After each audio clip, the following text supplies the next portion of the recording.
Yeah, you can go O2 Camry. Stopped starting in the morning, didn't start. Got the codes first. That was the communication. No communication immobilizer code. I pulled the key and I pulled the chip out of it. The chip was broken in pieces. So I installed a new chip in the key. You can see it. It's already packed in there. And I got the new code, no matched key, which is good. Now I'm going to program it and the car will start. Thank you. To program a key on an O2 Toyota, or most of the Toyotas for that matter, and Lexuses, we take a jumper and stick it into ground to 13 pin.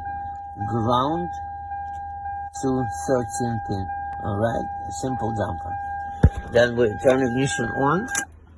We make sure the cruise is blinking. This is one of the indicators that tell you it's in programming mode. Okay, and we leave it for 30 minutes. After that, we turn ignition off, pull the jumper, give it 30 seconds, and start the car. Thank you.